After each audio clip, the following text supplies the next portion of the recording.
Hey there, looking for your next great read? Today we're diving into a list of books that have caught readers' attention, for better or worse. Let's see which ones might earn a spot on your shelf. Now we turn to Not in Love.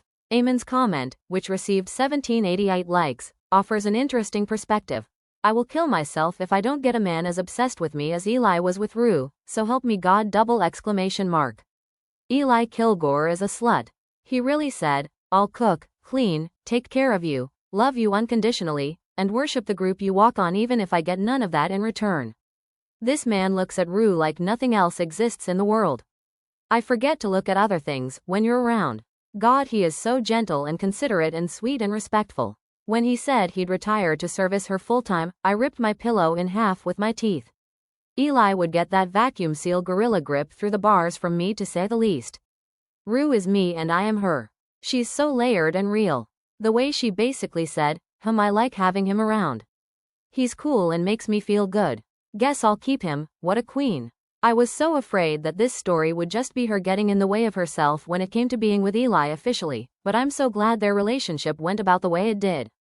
I hope they sell Eli's on Amazon. Palms up together, medium skin tone. He had a couple of seconds to observe her before she noticed him, and used them to the very last drop, drinking her in like she was the end of a century-long drought. If a man thought about me this way in his head, he is getting the most toe-curling, delightful, gut-wrenching and superfragilistic alidocious kiss once I find him. Curious about funny story? Let's hear from Alexandra. Her opinion earned 3,502 likes for a reason. What a forgettable, bland, boring, and not funny story. This is my first Emily Henry book that turned out being such a letdown for me, as I was a big fan of the rest of her stories, or at least most of them. I'm still not entirely sure if the title was meant to refer to the way our two main characters, Miles and Daphne, began their relationship. You know, funny story. My fiancé dumped me for his childhood best friend, who happened to be Miles's girlfriend, and that's how we ended up living together. And then I accidentally told my ex-fiancé that Miles and I are dating, so now we are fake dating. Or if it was just meant to suggest that this would be a fun story to read. Maybe it even refers to both of these options at the same time, which is most likely, but unfortunately, as I already said, it didn't end up to be a fun read for me. As usual, as in every Emily Henry book, we have a book-loving character, this time a librarian, Daphne, who turned out to be quite an okay heroine for me. I could relate to her in a few ways, and if I had to choose which main character I liked more, I would point at her. But at the same time, she wasn't even close to the bond I had with January, who I'm starting to think will always be my favorite heroine of this author. I probably would have felt more than just quite okay about her if she hadn't moaned every time she ate something. But like I said, she wasn't that bad. I actually loved that she stood her ground and never considered going back to her cheating ex-fiancé, unlike our hero who wasn't so sure about it and who, speaking of which, let's get to him now. Miles Nowak, our Bridget Jones's diary-watching, spicy, woodsy-smelling, like every other romance book hero, Crocs-loving hero, who, as for now, is my least favorite Emily Henry male character. Yes, he had some good moments, but instead of screaming, blushing and kicking my feet for how wonderful he was with Daphne, I kept thinking about these facts about him. The love of your life? Hell no. I didn't like that he said that about his cheating ex-girlfriend, so I expected him to say the same thing about the heroine later in the book, but that didn't happen. I know he loved Daphne and chose her, but this quote left a bitter taste in my mouth. Or when the question was asked if they would get back together with their exes, and Daphne's answer was this. And Miles's that. She cheated on you with her best friend? What do you mean? I don't know. It should have been no, from the very beginning when you found out about it. The worst moment in the book that confirmed me why he is my least favorite Emily Henry hero was when he went to see his ex, when she called him crying, and because of that he left Daphne waiting for him. Or me. She, and then a month later was engaged to her best friend. What do you mean you still care about her? And then the first person to know he loved Daphne was also his ex. You know that feeling when you read a romance novel and you just feel that the hero loves the heroine? In Miles' case it was the opposite. Throughout the book I had the impression that if his ex-girlfriend wanted to come back to him, he would welcome her with open arms. Only at the end of the book when he did one thing I was like, okay, maybe he loves Daphne then. But as I just said, I only started feeling it at the end of the book. All the things I mentioned, Plus the fact that a month after the breakup he still kept pictures of her in his room instead of burning them, are why he will probably always be my least favorite Emily character. I don't even know what to say about the romance part of the book, because it was boring as the chemistry between Daphne and Miles seemed non-existent to me. They finally confessed their love to each other, and the only thing I felt was happiness, because I knew that this book would end soon. I guess that alone says enough how much I enjoyed their love story. I never expected that reading Emily Henry's book would evoke so many unpleasant emotions in me, and yet, as you can see, it unfortunately happened. I hope I'm in the minority of people who feel this way, because Emily's book being one of the biggest disappointments of the year, wasn't on my bingo card. Me at my graduation. Deadpan face. Me at my wedding. Deadpan face. Me when Emily Henry announces a new book. Smiling face. Smiling face. Weary weary. Smiling cat with heart eyes. Smiling cat with heart eyes. Smiling cat with heart eyes. Smiling cat with heart eyes. Smiling face with hearts. Smiling face with hearts. Smiling face with hearts. Smiling face with hearts. A love song for Ricky Wilde is next, and Eamon's take got a lot of love, 630 likes to be exact. Curious? Let's hear it. I deserve financial compensation after reading this, loudly crying. Ricky and Ezra are that pair that are cosmically intertwined and destined to be together in any universe. This book was magical, lyrical, romantic, poetic, and beautifully crafted. Even beyond the romance, this book is a love letter to Harlem, written throughout 100 years. I love Ricky and Ezra separately as people and together. But when I met Ricky, I knew I was wrong. I was a fool, thinking that I was born to do anything grander than loving her. Ezra, please stop. We now turn to the love of my afterlife. Yun, whose comment garnered 532 likes, shared the following opinion. I don't know, you guys. This feels more like a crazy fever dream or maybe a drug-induced trip than a proper rom-com. Delphi has unexpectedly died. As if that isn't surprising enough, she comes face to face with her soulmate in the waiting room of her afterlife therapist. But before she can fully introduce herself to the dreamy man, he's sent back to Earth with no recollection of their meeting. Now Delphi has just 10 days to find him on Earth and get him to kiss her, or else she will remain dead forever. You got me with that premise. It's undoubtedly intriguing, with loads of potential for the story to go every which way, all of them interesting. But almost from the very start, it felt like something was a little bit off, and I just couldn't shake that feeling throughout the whole story. When I'm reading a rom-com, my criteria isn't that high. I'm looking for banter, lots of sparks, and adorable characters I just want to squish and cheer for. But this story didn't really have any of that. I kept waiting and waiting, and eventually we reached the end. Instead, this felt more like a zany slapstick comedy, where the heroine kept almost getting what she wanted, but through a variety of strange coincidences, all of them rather cringy, she does not. She almost runs into the man of her dreams, but she has a wardrobe malfunction that exposes her nether regions. She almost runs into him again, but instead has to draw a naked woman. She almost runs into him a third time, but alas, misses him by minutes and has to dance the hand jive on stage in front of dozens of strangers. Like, what? And this kept going on and on.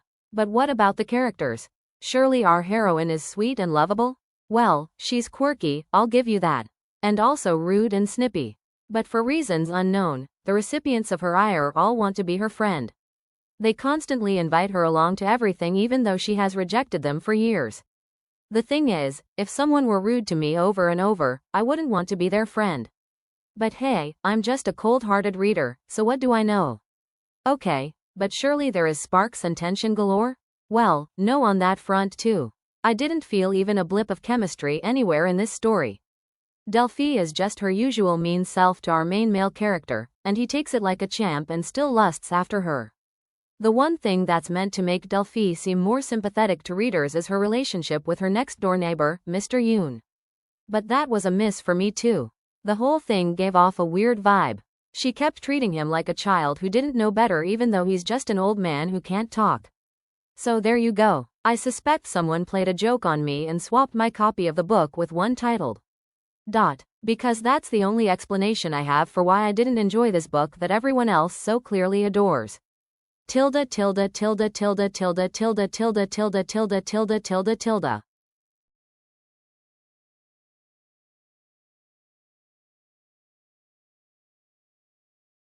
Time for how to end a love story. Let's see why Ali Goodwin's comment, with 612 likes, stood out. I really why enjoyed this book. I'm excited to read future books by Yulin Kwang and see her Emily Henry movie adaptations. There were a lot of elements that I don't read about super often which made this a unique read for me. 1. Their screenwriters working together. This was my favorite part. I loved getting a look into the behind the scenes of a writer's room. 2. They start out as a situationship. For the amount of romance I read, you'd think I'd have read about more situationships, but I feel like I haven't read that many situationships to lovers. 3. They have a very complicated and heartbreaking past. Overall loved it. The only reason I didn't give a higher rating is I felt like the ending, third act conflict felt a little drawn out for me. Swift and Saddled stirred some reactions. Lilia Hart's comment, which got 381 likes, might just explain why. This book was no exception to Lila Sage's rule that woman can write. Her plume is addictive, in a fast-paced tone that features endearing characters, and a beautifully drawn family arc that is blooming with each book in the Cadden series. The romance was charming. I always loved the contrast between the black cat and golden retriever trope. The opposite attract plotline combined with the mean girl act and energy is refreshing to read, once in a while. Ada, the female main character, served so deliciously on that department. During the previous book in the series, I fell somewhat in love with Wes, the male lead character. I always have a soft spot for male characters who are absolutely cinnamon rolls because they have such a tender heart and a soft soul. However, it was apparent that the plot was muddled with numerous subplots and subjects that the author failed to explore further. The synopsis and main plotline orbit around the renovation of the house, for instance, but we were not provided with any information about the renovation agenda, the project's progress, or a comprehensive summary of what was expected. As someone who enjoys renovation shows, I was a bit excited about this aspect of the book, but it was somewhat disappointing. Secondly, the portrayal of mental health illness, such as chronic depression, enhanced Wes's character's realism. Nonetheless, it was not substantial. It was mentioned once or twice, and not fully developed, which contributed to the lack of characters' depth. The surface-level depiction of the characters was also translated with Awa, Ada, and how her ex-toxic and suffocating relationship was dismissed without any explanation of the ins and outs. The storyline didn't even evoke or voice how that period of her life marked her, and I felt like some portrayal of her personality was missing to have a perfect understanding of who she really was. I was already excited for the third book when the characters were introduced in the first book in the series, but now I just hope that Cam and Dusty are going to be the fourth book's couple. Because Lila Sage? Writing a single mom and second chance romance? Yes, please. ... Here we go, cowboy hat face. Let's move forward with This Could Be Us. Sarah Carollee's review attracted 1198 likes. Here's what she wrote. I love this series. Watching Soledad find herself again and go on a self-love journey before finding love anywhere else was so wonderful. I do wish we focused a tad more on the romance than the journey, but otherwise I had an amazing time reading their story, and I can't wait for the next one. I'm also Edward's number one enemy. The rom-commers is next. And Niloufar Osmakic's take got a lot of love. 414 likes. To be exact. Curious? Let's hear it, dear friends. I just typed an article about first part of my favorite romance recommendations of 2024. It also includes rom-commers. You may click to read. And here's my rom-commers review. I absolutely adore Catherine Center's books. I could wear t-shirts imprinted with my favorite quotes from her books. Organize fangirl clubs. And reread passages with other devoted fans while we slurp our chardonnays and weep like babies at the sentimental parts. She's a talented heartstrings player who knows how to make you smile deeply while also drying your happy tears from your face. Did I enjoy rom-commers? I didn't just enjoy it. I fell in love with Emma and Charlie. They're enemies to lovers beginning that turns into friends to lovers at forced proximity. With sunshine meets grump tropes. Captivated me. The deep message of the book realistically approaches life itself with its tragedies, losses, and messiness. But through those dark moments, there is always sunshine from the cracks to help you find your way. And eventually, you're fine with your own path. This is not a swoon smile repeat kind of book.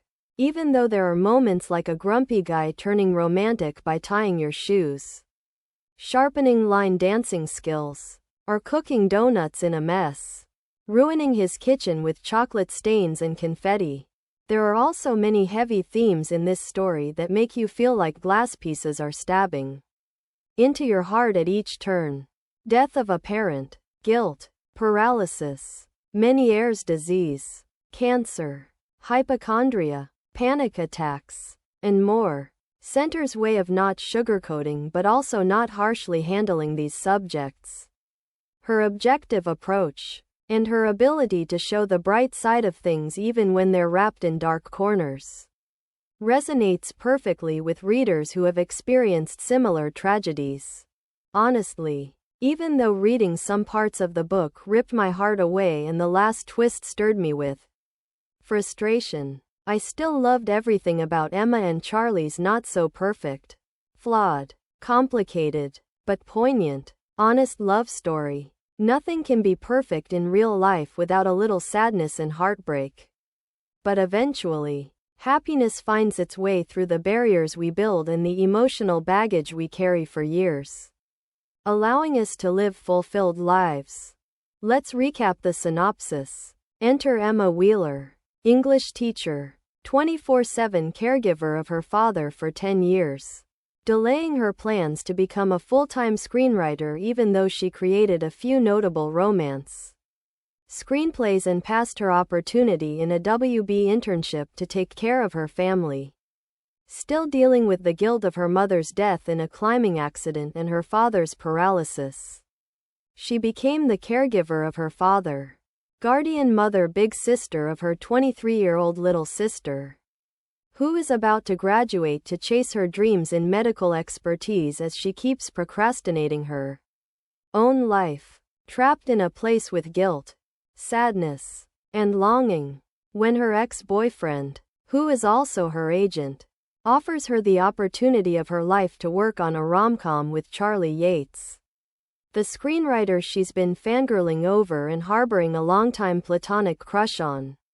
She barely says no, especially since her sister promises to take care of her father and even her father pushes her to take this once-in-a-lifetime opportunity. And let's not forget, Charlie can create masterpieces in science fiction or crime thrillers. But the rom-com he wrote is a disaster. And she may help him save the script. She has to be in LA for 6 weeks to live with Charlie, finishing the script in the best condition to return to her old life. It seems easier said than done because when she arrives at Charlie's Los Angeles mansion, she realizes he has no idea she's hired to work with him and has no intention to work with an amateur writer whose none of the projects have been produced. He even tells her incompetencies to her face. And guess what? This man doesn't believe in love and is still bitter after his last divorce. How can she work with a man like that to create something hopeful, engaging, and sunshiny to connect with the viewers? But Emma has no intention of going back to her life without saying her piece. She tells him what's going wrong with his script, and Charlie listens, reconsiders, and surprisingly decides to hire her. What can go wrong if she says yes to work with him? What if the risk is not only creating an engaging love story, which is doomed to go to garbage without seeing a chance to greenlight for production? What if she may also lose her heart to a man who is grumpy enough to reject real love and the possibilities of life? Overall, this is absolutely one of my favorite romances of the year, and I highly recommend it. It's freaking amazing. Many thanks to NetGalley and St. Martin's Press for providing me with a digital review copy of this. Wonderful book in exchange for my honest opinions. Follow me on medium.com to read my articles about books, movies, streaming series, astrology. Let's take a look at Wild Love, Brooke Hiatus' comment, which got 1489 likes. Might give us a clue why it stood out. Firstly, I'm the most indecisive person ever and I couldn't settle on a rating for the life of me. I was so excited to read this story. Like the gorgeous cover instantly drew me in and I was so stoked when I got approved for the ARC.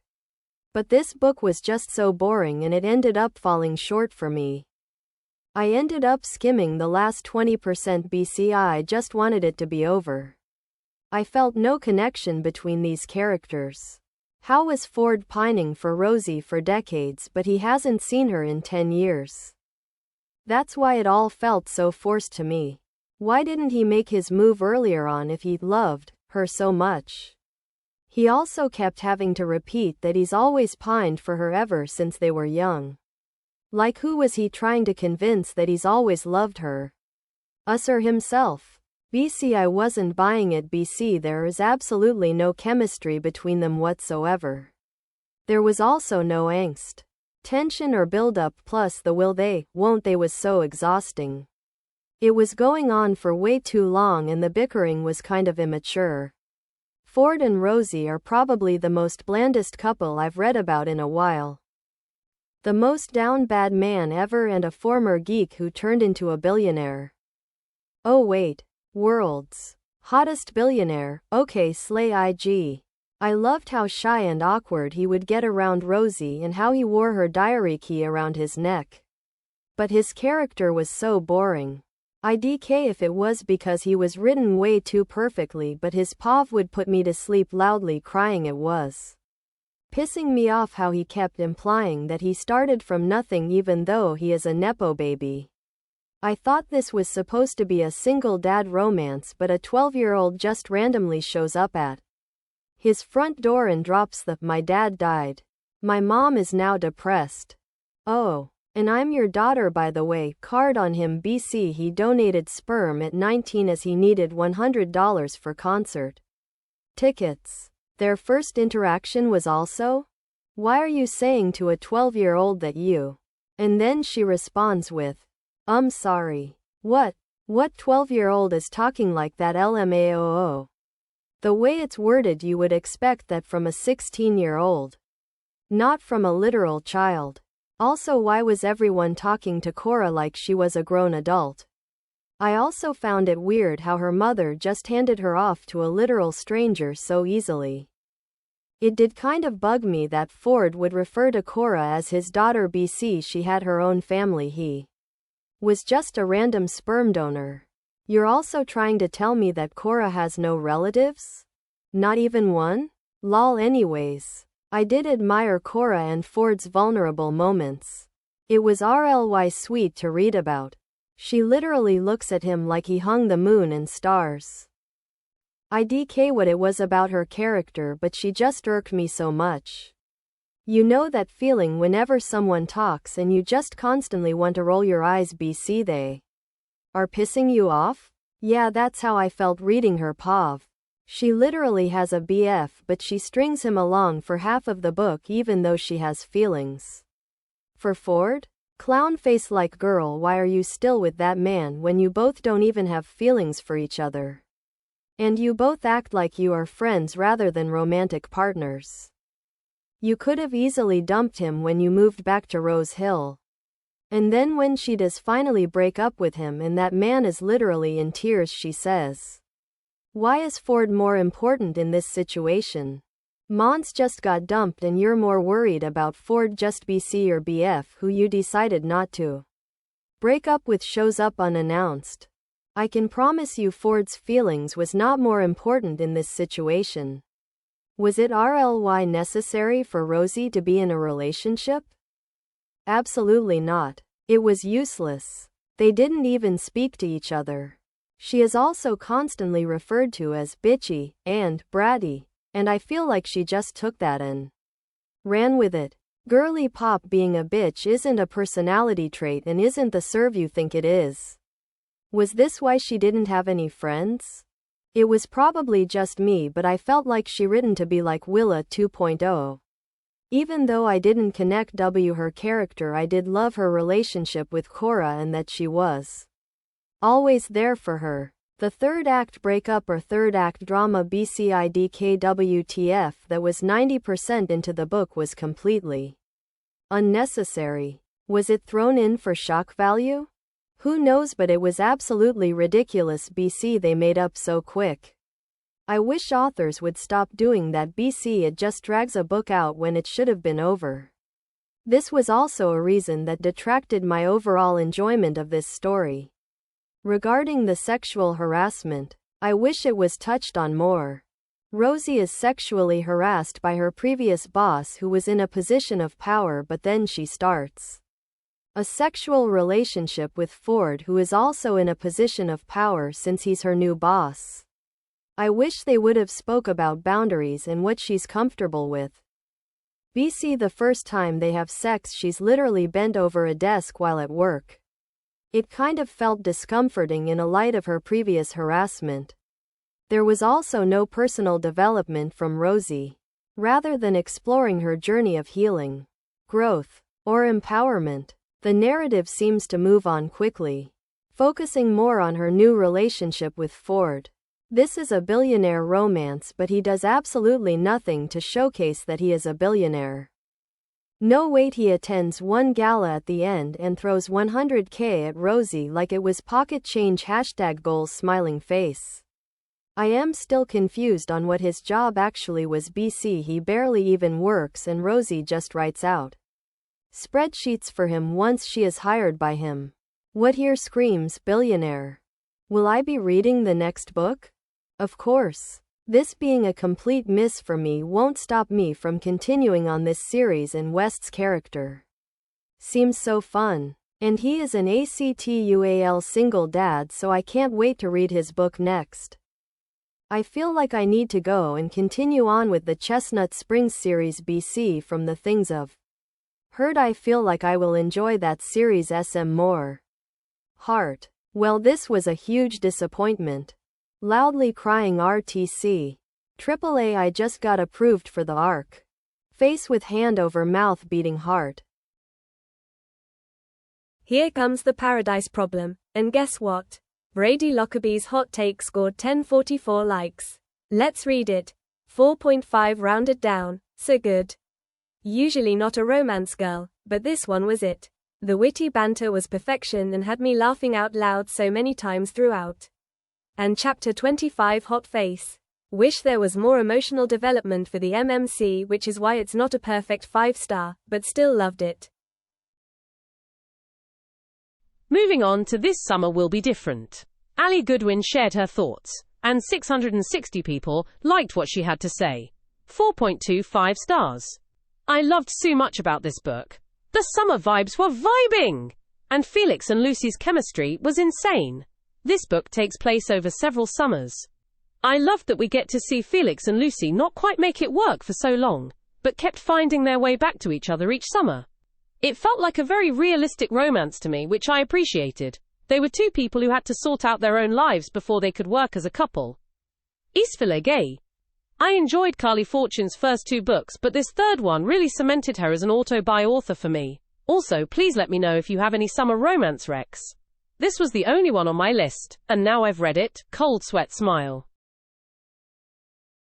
Daydream is next, and Ali Goodwin's take got a lot of love, 911 likes to be exact. Curious? Let's hear it. This book was really cute. Henry and Hallie are such sweet characters and have such a healthy and heartwarming relationship. But I wanted to feel more towards the romance and towards the book in general. I do think a lot of people will like this book if you enjoy a feel-good romance with relatable characters and not much conflict with the relationship. But for me, I wanted more angst or passion or tension or conflict or something. I will say, the characters did have conflict in their personal lives and I really enjoyed those plot lines.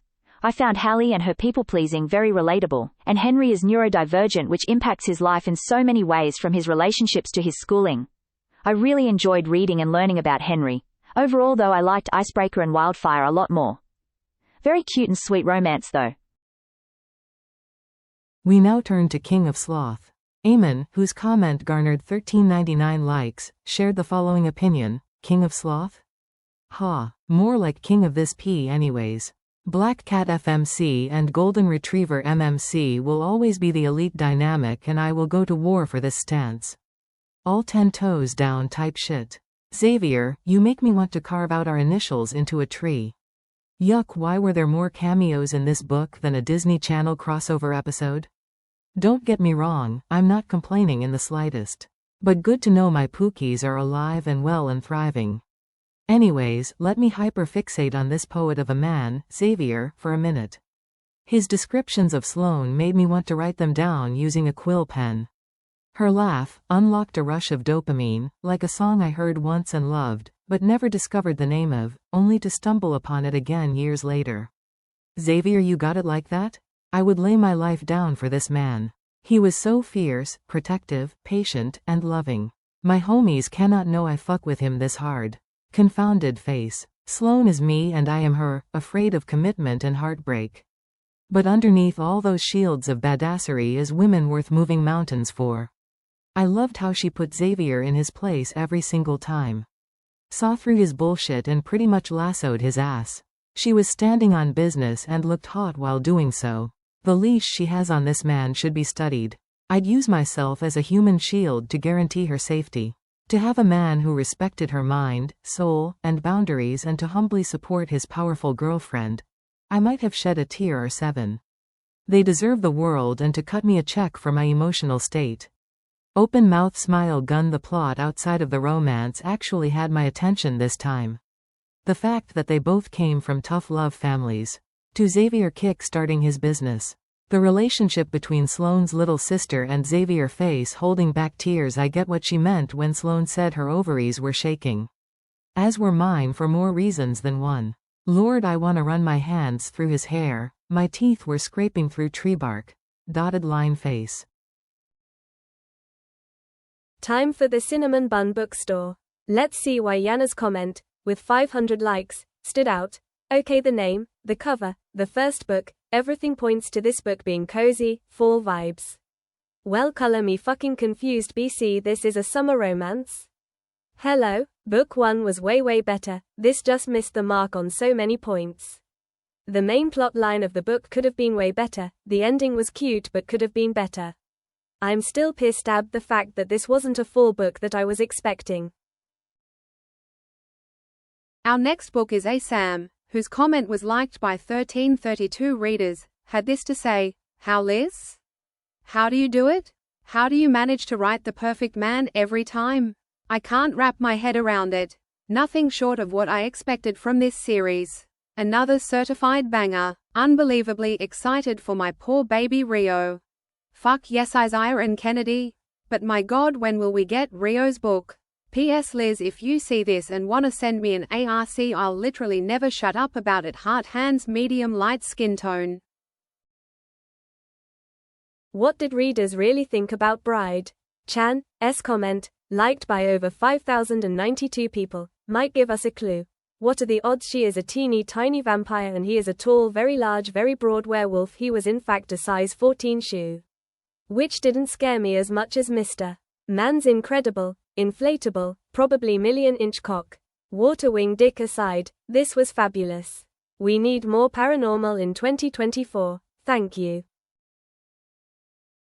Let's move forward with the pairing. Heather K., dentist in my spare time, review attracted 1127 likes. Here's what she wrote: I can't even tell you how much I was anticipating this story. I'm a HUGE fan, and basically changed my life, so I assumed that I would love. But I was incredibly, devastatingly wrong. Look, I think there is going to be a group of readers who adore this and think that I'm so boring and millennial for not loving the food porn orgy that makes up this book, but I really, truly just did not like it. I didn't like it so much that I would be cooking dinner or brushing my teeth, and my mind would be like with all of the reasons that I didn't like this story. It took me ages to finish it, and I skimmed the last 20%, that's how badly I wanted it to just be over. I'll admit that the second half was better than the first. I hated how Casey McQuiston wrote their journey through Europe as just some bacchanalia of pansexual, carefree, good-looking young people who all wanted to bone. I've been to Europe many times and I can tell you that traveling is not sweet talking your way into a billionaire's yacht where everyone, and I mean everyone, wants you. Why was every single person down to have sex after literally 1 second together, and why was everyone bisexual and younger than 35 and attractive? There were no stories there, no meaningful secondary characters. Everyone was rich and charming and flawless and was down for everything. It felt vapid and pointless. I hated it. Nothing was memorable. The food and wine descriptions felt well researched but also just pointless. It was hard to see how they were advancing the plot. I'm a total foodie and I was bored by it all. Also, I hated Theo's struggle with being a nepo baby. Readers will discover early on that Theo's family is wealthy and well known. Not just their parents but sisters as well. All exceedingly wealthy and accepting and generous. Which is great, but it made Theo's struggle to get their business off the ground and establish themselves by play acting as a poor person feel. Theo's sisters offered multiple times to gift him tens of thousands of dollars. And Theo keeps saying no, but the reality is that people struggling in real life would take money with no strings in a heartbeat. It really irritated me. Stop acting like you have no options when you have multiple loving and rich family members to fall back on. Finally, the romance. That's exactly what we get here. They grew up together, they know each other, and then things fell apart. Now they are back together and the readers don't get enough time to figure out. Yes, they are sexually compatible, but it seems like they are also sexually compatible with half of Europe. Plus, Theo and Kit just don't seem like a good match to me. I much preferred Kit as a person, but they both act like teenagers with their sex bets and dares and lack of communication. They just both seem spoiled, and the romance did not sweep me off my feet. In fact, I don't even know if this book even is a true genre romance. It really didn't feel like it to me. It feels like a book that Gwyneth Paltrow would write if she was non-binary and taking a food tour across Europe, documenting her deep feelings. There was no humor. The side characters were less like developed people and more like boring sex porns that came to me while brushing my teeth this morning. Yes, I'm being dramatic, and yes, I love that this book was so queer, but it really failed me on all other fronts. I hope other readers connect with it more than me. Asterisk copy provided in exchange for an honest review. Hype. We now turn to Leather and Lark. Eamon, whose comment garnered 1442 likes, shared the following opinion. This book felt like being thrown a monkey with rabies straight at my face. And I was present for every second of it starstruck. Lachlan Kane, I need to curl my fingers in your shirt immediately. If I was his wife, the house would be spotless, dinner on the table, the dinner. He'll have as many kids as he wants. I've never wanted to be called Duchess by an Irish man until this book. Whatever my Duchess wants, girl, I need him to come to my house NOWWW. The way he so effortlessly protects Lark. The acts of service this man did for Lark had me punching a wall in my room like a 2008 emo boy from a Disney Channel show. He is majestic. He is emotional. He is tall. He is pretty. He brings the beast out of me.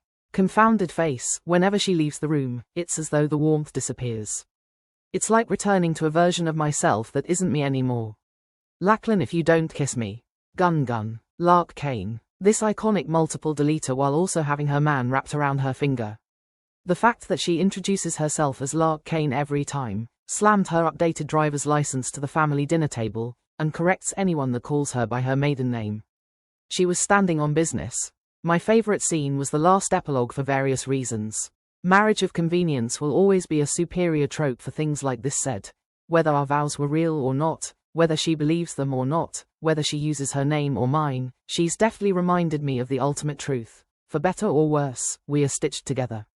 The barrel of my gun has never looked so good until now. Woman standing light skin tone gun. Also the fact that Gilema Vaith I do FHEAR Kayla Dillies, Fad Amerimid La Shayla, translates to, I promise to be your faithful husband, as long as we live together. Lachlan saying this little extra thing in the vows made me melt. Melting face Butcher and Blackbird is definitely far superior to this, but I'm no hater.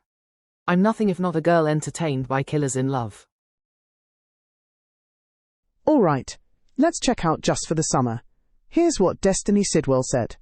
Her comment got 4,466 likes.